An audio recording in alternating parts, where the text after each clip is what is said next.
میرے مولا حسین فرماتے ہیں مجھے وہ گھر اچھے لگتے ہیں جہاں رباب اور سکینہ نامی عورتیں ہوتی ہیں۔ اللہ اگر آپ کو بیٹیاں عطا فرمائے تو ایک بچی ہر گھر میں سکینہ ہو۔ جس گھر میں سکینہ ہوتی ہے وہاں خود بخود حسین ہوتے ہیں۔ جس گھر میں رباب ہوتی ہیں، بڑا جگر ہے ان بیویوں کا، بڑا حوصلہ ہے جناب رباب اور رباب جیسی ماؤں کا۔ مگر عزاداروں، میں نے کل کی مجلس میں کہا تھا 9 مائیں ہیں جنہوں نے کربلا میں اپنے بچوں کے لاشیں دیکھے ہیں۔ ان 9 ماؤں میں ایک ماں جناب رباب ہے۔ جب کبھی کربلا میں حسین کی قربانی کو یاد کریں تو جناب رباب کو ضرور یاد کیا کریں۔ میرے ایک ہندوستان کے ملنے والے میرے دوست مولانا فرما رہے تھے کہ بنارس میں ان کے گھر سے، ان کے امام بارگاہ سے جلوس نکل کر کربلا جاتا ہے۔ روز عاشور تعزیے کا جلوس نکلا تو وہ اس رستے پر آگے چلے کہ جس رستے سے جلوس کو گزرنا تھا، تو کیا دیکھا کہ ایک بڑے چوراہے کے اوپر ہزاروں کی تعداد میں ہندو عورتیں کھڑی ہیں۔ کہنے لگے جب قریب گئے تو ایک اور بات محسوس ہوئی کہ ہر گود میں ایک دودھ پیتا بچہ ہے۔ اجرکم اللہ، اجرکم اللہ۔ مولانا فرمانے لگے جب ہم برابر سے گزرے تو ایک عورت نے آواز دے کر کہا بھائی مسلمان لگتے ہو؟ تو میں نے کہا ہاں مسلمان ہیں۔ کہنے لگی بتاؤ بابا حسین کا جلوس کب آئے گا؟ تو مولانا نے کہا میں نے پوچھا کہ تمہیں بابا حسین کے جلوس کا انتظار کیوں ہے، سنیں گے؟ تو ان میں سے ایک عورت نے کہا تمہیں نہیں پتا آج حسین کا بچہ بھوکا مارا گیا تھا، ہم آج اپنے بچوں کو دودھ نہیں پلاتے جب تک تعزیے دفنا نہ دیا جائے۔ 1400 سال گزرنے کے بعد صاحبان احساس کے ہاں یہ جذبہ پایا جاتا ہے۔ مجھ سے ایک صاحب کہنے لگے مولانا اشرع اولا میں بعض گھروں میں مچھلی نہیں تلی جاتی، کوئی شرعی مسئلہ ہے مچھلی نہ کھانا؟ میں نے کہا بعض ہندوستانی خاندانوں میں کڑھائی نہیں چڑھتی، ہمارے ہاں کڑھائی نہیں چڑھتی 10 دنوں میں، محرم میں مچھلی نہیں تلی جاتی۔ شرعی طور پر تو کوئی حکم نہیں ہے، مگر مجھے لگتا یہ ہے کہ میرے کسی بزرگ نے جس نے یہ رسم ڈالی، جس نے یہ کام شروع کیا، اس نے امام حسین کا یہ جملہ سن لیا تھا اما ترونا کیف یتلذا، تم میرے بچے کو دیکھ نہیں رہے مچھلی کی طرح منہ کھولتا ہے۔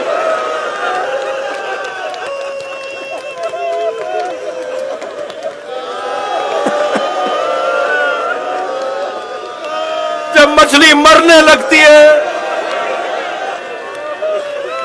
تو کبھی منہ کھولتی اور بند کرتی ہے۔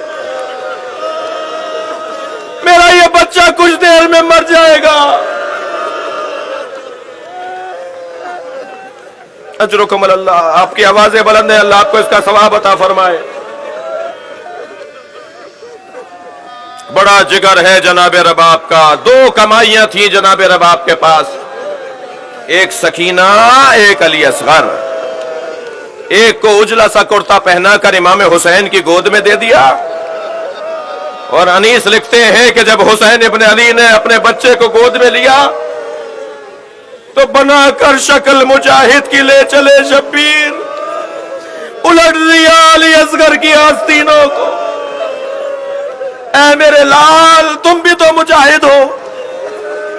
لے کے چلے میدان کربلا میں، دشمن کو خطاب کر کے فرمایا اگر تم مجھ پر رحم نہیں کر رہے، مجھے پانی نہیں دے رہے، تو اس بچے کو پانی پلا دو، اس نے کیا قصور کیا ہے؟ جب دیکھا کہ جواب نہیں آیا تو امام نے زمین پر لٹا دیا، 2 قدم پیچھے آ گئے، فرمایا تم میں سے کوئی آئے اور اسے پانی پلا دے۔ جب یہ بات بھی امام حسین کی نہیں سنی، امام نے اپنے بچے کو گود میں لیا اور میرے مولا نے فریادیں کرنا شروع کی۔ یہ وہی فریاد ہے کہ جب پلٹے ہیں تو جناب سکینہ سے کہا جب کوئی چاہنے والا ملے، جب وطن جاؤ جب کوئی چاہنے والا ملے تو انہیں کچھ باتوں میں سے ایک بات مولا نے جو فرمائی، یہ ضرور کہنا کہ اپنے مولا کو یاد کیا کرو جب پیاس لگے۔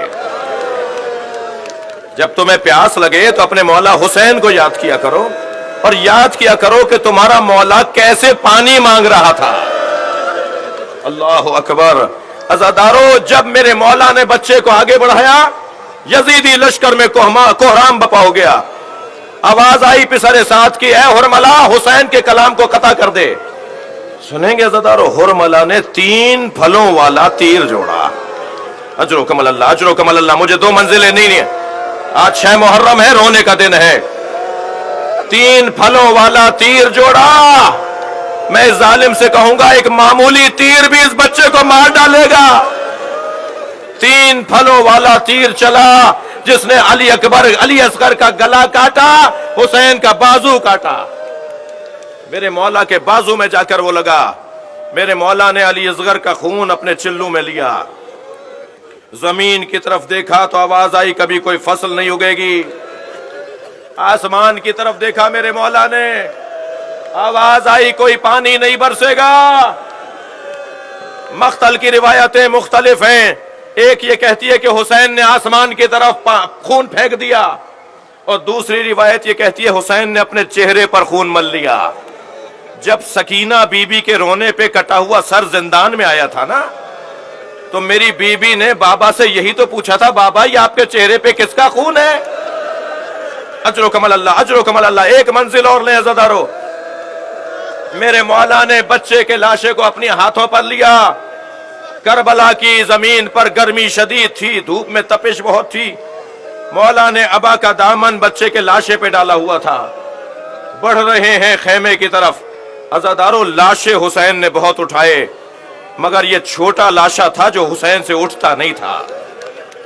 کبھی آگے جاتے تھے انا للہ، کبھی الٹے پیر واپس آتے تھے رضن بقضائہ و تسلیما لامرہ.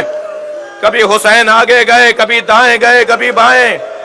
ہاتف غیبی کی آواز آئی، یا حسین دا، چھوڑ دو اس بچے کو، جنت میں دودھ پلانے والی حور معین ہو گئی. میرے مولا خیمے کے در کے قریب آئے. خیمے کے آگے جاتے ہیں، پھر پیچھے آ جاتے ہیں. آگے جاتے ہیں یہ سوچ کر کہ ماں کی گود میں دے دوں، پیچھے آ جاتے ہیں یہ سوچ کے کہ ماں دیکھ کر مر جائے گی. اسی کیفیت میں تھے کہ خیمے سے پردہ ہٹا. کیا دیکھا؟ سکینہ خیمے کے دروازے پہ کھڑی ہیں. تھکیں گے نہیں، تھکیں گے نہیں، مجھے 2 منزلیں اور لینی ہیں. میری بی بی نے دیکھا بابا کی گود میں بھیا علی اصغر ہے، ہاتھ پیروں میں حرکت نہیں ہے. میرے بھائی نے پانی پی لیا، سو گیا میرا بھیا. آواز دے کر کہا بابا میں بھی پیاسی ہوں، بابا مجھے بھی لے جائیے. حسین کیا جواب دے؟ بچی کی آواز پر خیمے کا پردہ ہٹا. بچے کی ماں کھڑی نظر آئی. امام نے رباب کو دیکھ کر کہا رباب بتاؤ میں کون ہوں؟ اپنی ہی زوجہ سے حسین سوال کر رہے ہیں. میری بی بی نے فرمایا آپ میرے امام ہیں، آپ میرے مولا ہیں. جب حسین نے سن لیا کہ رباب کا عقیدہ وہی ہے، ابا کا دامن ہٹا دیا. ایک ماں نے خون میں لت پت بچہ دیکھا، ننھے ننھے لبوں پر لب رکھ دیے. آواز دے کر کہا اے میرے لال، عرب تو اونٹنی کے بچے کو بھی نہر نہیں کرتا. یہ مارنے والے عرب نہیں تھے تو کون تھے؟ یا بنیا